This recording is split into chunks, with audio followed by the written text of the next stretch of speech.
Magandang araw mga kaibigan. Bigyan natin ng reaction, opinion itong post ng Duterte Legacy. Pahayag ito ni Congressman Toby Chanco na pinipigilan daw siya ng Marcos administration. Kinakausap, huwag ka nang magsalita laban sa korupsyon, sa flood control dahil nakikinabang si BP Sara. Ano ba yan? Ito, pakinggan natin ha.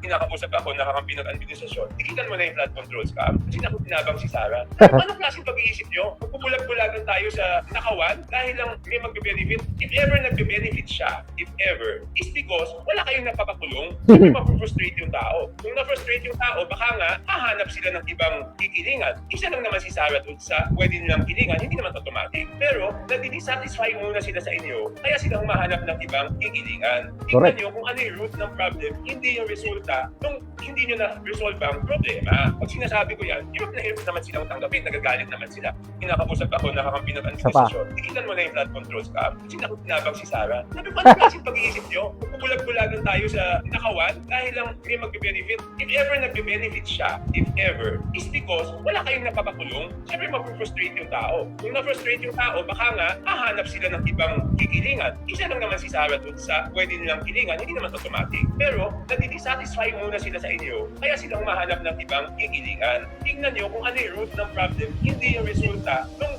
hindi nyo na-resolve ang problema. Pag sinasabi ko yan, hirap na hirap naman silang tanggapin, nagagalit naman sila. Kinakausap ako, nakakampi ng Yan. Salamat po, Congressman Toby Chanco.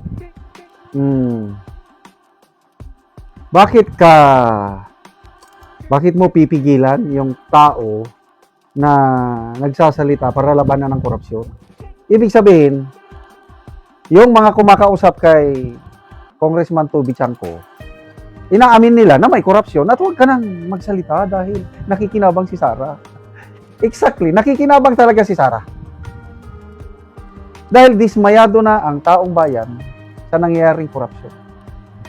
Ako, ang laking pagsisisi ko sa aking buhay, bakit ako sumuporta sa kandidatong Marcos Jr. noong 2022 at ikinampanya ko pa siya ng todo. Akala ko nung una, itutuloy niya ang mga magandang nasimulan ni Tatay Digong. Kasi nga, ang kapartner niya, anak ni Tatay Digong. Nakikita ko noon ang continuity. So, for 6 years, na maganda na simulan ni Tatay Digong. Another 6 years, itutuloy ng Marcos Jr. Then another 6 years, itutuloy ni Inday Sara na presidente. So, 18 years yan, tuloy-tuloy ang development. Wow! Yan ang nakikita ko nung una. Kaya lang, wala. Imbis na ituloy ng administrasyong ito ang magandang nasimulan ng tatay natin, wala. Hininto. Yung anti-corruption drive. Dalawang cornerstone ng programa ng Tatay Digong natin. Yung war on pulburon at saka war on corruption. Yun ang campaign promise niya at yun ang ginawa niya. Although hindi niya totally na-eradicate ang war on pulburon, kaya lang naglaylo, nabawasan. Korupsyon naman, nabawasan. So itong administrasyong sana ito, pag itinuloy niya yon, bawas ng bawas. But wala, lumala. Sa surveys ng Pulse Asia last year, magkasunod. I think yung third quarter survey nila last year, 97 sa mga respondents nagsabi na napakatalamak ang korupsyon sa gobyerno.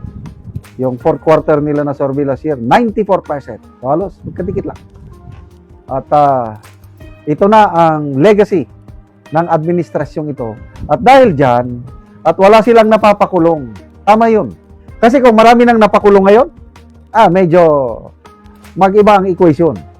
Marami nang matutuwa sa Marcos Jr. administration kung mapatunayan niya, mapatunayan ng Pangulo na wala siyang kinalaman sa korupsyon.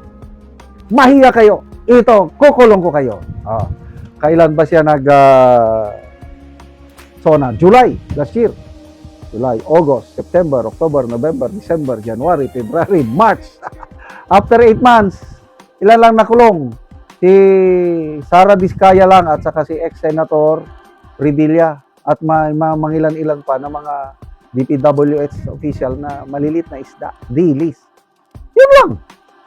So ano ngayon ang taong bayan na ninakawan Anong pakiramdam natin na ako, kung ninakawan ako, lalo na pinaghirapan ko, talagang magagalit ako at sisingilin ko yung nagnakaw. Papanagutin ko. Yun ang hinaing ng taong bayan. Paano mapanagot yung mga nagnakaw? Paano mapanagot ang mga maletagang? BP Sara.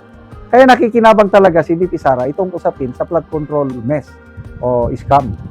Dahil nakikita ng taong bayan na kung si Sara Duterte ang maging Pangulo, mananalo, siguradong panagutin niya. Kaya tama yung assessment ni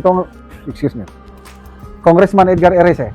Pag nanalo si BP Sara sa 2028, dalawang senaryo lang mangyari dito sa administrasyon Marcos and his allies. Either makulong or mag-exile. Select the best answer. Papayagan ba natin mag-exile sila? Ay, wag na. Kailangang managot. Kaya konting tiis na lang mga kababayan, mga kapwa ko DDS.